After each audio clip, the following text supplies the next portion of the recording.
ആരാ ഇത് കുഴിച്ചിടുക? ഞാൻ അല്ലാണ്ട് ആരാ? ഞാൻ കുഴിച്ചിടാം. എവിടെയാണാവോ കുഴിച്ചിടേണ്ടത്? എന്താ ചെയ്യേണ്ടതെന്ന് അറിയാവോ? കുഴിച്ചിട്ടാ പോരെ, വളവും ചെയ്യണോ? അഭിപ്രായങ്ങൾ വേണ്ട. വേണ്ട, ഇങ്ങോട്ട് വരൂ. ദുരാത്മശക്തി അനവധീനാവുമ്പോ തളച്ചേ പറ്റൂ. ആദ്യ വിഘ്നവിധി, ഈ കുടം പടിപ്പുരയ്ക്ക് മുന്നിൽ കുഴിച്ചിടുക.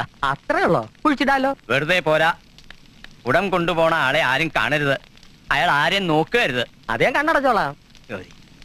അത് മാത്രം പോരാ, ഇയാളെ ആരോട്ട് കാണാനും പാടില്ല. അതിനിപ്പോ എനിക്ക് പ്രത്യേകിച്ച് എന്താ ചെയ്യാൻ കഴിയാ? കണ്ടാ കണ്ടോ, അത്രേ ഉള്ളൂ. വിട്ടി ഇവിടെ ഉണ്ട്. കണ്ടാ നിനക്കാ ദോഷം.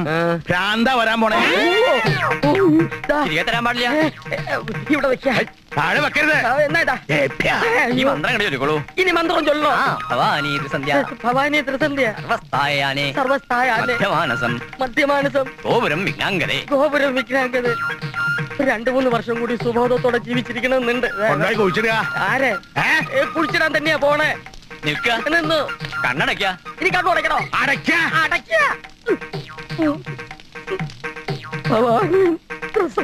ഭവാനി ഭാര്യനല്ലേ? അച്ഛന്റെ വീട് കാണാൻ എന്ത് രസാ.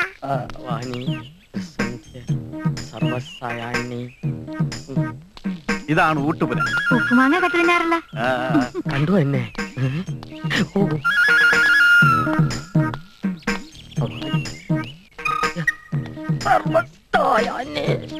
ഭവാനി എന്നെ കൊണ്ട് ഞാൻ തോറ്റടി. ഒന്ന് പോച്ചേട്ടാ. ഭവാനി ആരാത്? ഭവാനി ഭവാനി ഭവാനി ഭവാനി ത്രിസന്ധ്യ. ഭവാനി എന്ന നിന്റെ പേര് വിളിച്ച് ത്രിസന്ധ്യക്ക് കാണാമെന്ന് ഈ കൊച്ചു വെളുപ്പാൻ കാലത്ത് പറയാൻ തക്കവണ്ണം ആർക്കാണ് ഇത്ര പരിചയം? സത്യം പറഞ്ഞോളാം, ഇല്ലെങ്കിൽ തെക്കേ വിളിച്ചോ. നല്ല കൂത്ത്. ഞാൻ ഈ പ്രദേശത്ത് കാല് കുത്തുന്ന എന്നെ ആദ്യമായിട്ടാ. 4-1-5 പിള്ളേരായിട്ട് പോലും. 4-1 5 6 ആറെങ്കിൽ 6 പിള്ളേരായിട്ട് പോലും ഞാൻ ഈ പ്രദേശത്ത് വരുന്ന ആദ്യമായിട്ടല്ലേ? പിന്നെ എങ്ങനെ പരിചയക്കാരുണ്ടാവും? ഓ, അപ്പൊ നേരത്തെ കൊണ്ടുവന്നിരുന്നെങ്കിൽ ഭവാനിന്ന് വിളിക്കാൻ ആളുണ്ടാവല്ലേ? അയ്യേ, ഈ മനുഷ്യന് ഭവാനി ഭവാനി ഭവാനി ഭവാനി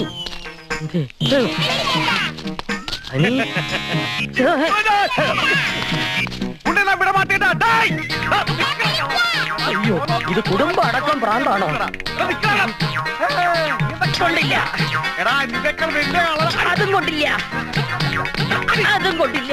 ഇതെന്ത് പോലീസ്?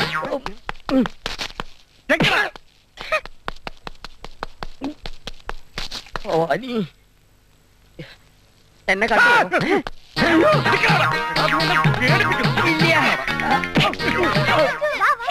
കുടം അടിച്ചു മാറ്റിയത് ഒരു പെറ്റി കേസായിട്ട് മാത്രമേ ഞാൻ കാണുന്നുള്ളൂ. ഭവാനി നിനക്ക് അങ്ങനെ അറിയാം? തന്ത്രി പറഞ്ഞിട്ടാ. തന്ത്രിക്ക് ഭവാനി അറിയാമോ? അറിവുണ്ടായിരിക്കണമല്ലോ.